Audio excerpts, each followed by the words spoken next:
Владимирович, я хотел обратиться к вам, пользуясь случаем. Смотрите, что получается. Завтра вводится новый порядок. Да я вот как раз об этом и говорю.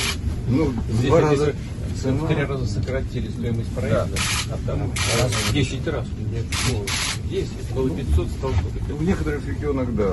При этом еще нет оборудования, нет расходников, они импортные. И такая история очень тяжелая. Слушайте, я сам узнал об этом из средств массовой информации. Чушь какая-то, просто не знаю. У нас минимальный уровень оплаты труда, размер оплаты труда, 11 280 рублей.